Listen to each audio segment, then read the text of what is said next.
this is a story all about how the earth got flipped, turned upside down. Now let me take a minute, just sit right there. I'll tell you what became of the Prince of Bel-Air. I'm just gonna tell you right now, Will Smith is the bomb. How can you tell? Well, I'm a white girl and I'm rapping.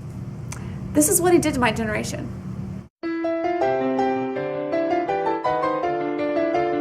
Will Smith's newest film is called After Earth. It is a sci-fi thriller and it is written by him. Like, he wrote the actual story for it. And it was directed by none other than M. Night Shyamalan. You know, I really liked the film, but just like every M. Night Shyamalan film, I came out thinking, I don't know what to think. Do you know what to think? I don't know. As the story starts out, we find out that the earth is now uninhabitable because of, you know, what us humans have done to it over the years of not caring and yada yada yada.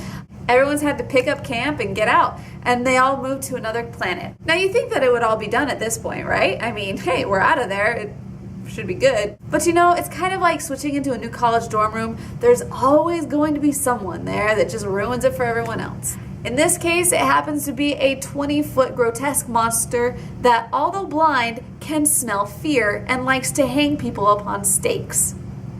Fun! But it's okay, because although danger is real, fear is a choice, my friend. As you can probably tell, I love Will Smith, and so going into this, I had really high expectations. And Jaden Smith, you know, the things that I've seen him in has been pretty good, so I, you know, came in thinking, awesome. But the problem is that I left feeling, I don't know what I thought about this movie. I feel like every M. Night Shyamalan movie kind of has that ending that makes you think, that makes you feel like, huh? I had to revolt back to math to be able to figure this one out.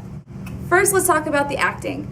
You know, as I'm looking at this film, I love the actors in it already, so that's gonna be a little bit biased. Because of all these horrible, grotesque monsters, Will Smith's character has detached himself in a way that he no longer feels fear at all. He's very logical in everything that he does, and it kind of like goes over the edge a little bit in some places, but it adds for comedic effect too. So as far as the acting goes, like I said, I accepted it all. But the thing is, the part that I really like connected had nothing to do with the actors. It had to do with the bird.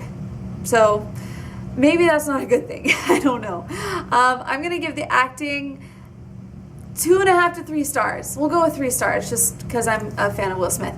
Okay, the visuals I felt like were pretty good. I mean, you look around and all of the landscapes and just the settings were really pretty. I mean, they did a good job with that. But at the same time, anything that they added CGI to just didn't work for me. The grotesque monster, he was good. They spent a lot of time on him. But there were little things. Like, for example, there was an amputee guy who you can totally tell was not an amputee. It was very much CGI, and I just felt like they could have just gotten somebody who was an amputee to play that part, but no, whatever. That was just distracting for me. And those really did cut off some points, so that's going to have to go down to two stars on that. But let's go to the story. I liked the story. The story was great. I mean, the premise was just really cool. Like, yeah, I can get over anything. If I just take a minute to examine my surroundings, I can push forward, and fear is a choice. So I liked that. And that type of storyline just has Will Smith written all over it. So all in all, I don't know. All in all, I'm going to give it 3 stars. It was good and I enjoyed it, but I wouldn't say that it is a go to the movies right now to watch it. I mean, if you're going to go to the movies and you're looking around and think, what do I watch? I'm going to be here anyway.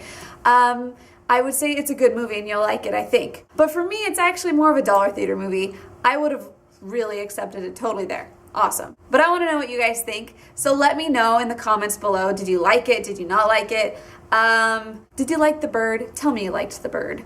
Check out our website for a written review of this movie and many, many more, as well as upcoming movies coming around. Awesome. And we will talk to you later. Until next time, my name is Chelsea Robson, and you are watching the Rotoscopers YouTube. I whistled for a cab, and when it came near, the license plate said fresh with a dice in the mirror. If anything, I could say that this cab was rare, but I thought, nah, forget it. You're home to Bel Air. I pulled up to a house about 7 or 8, and I yelled to the cabbie, you're home, smell you later. Looked to my kingdom, I was finally there to sit on my throne as the Prince of Bel Air.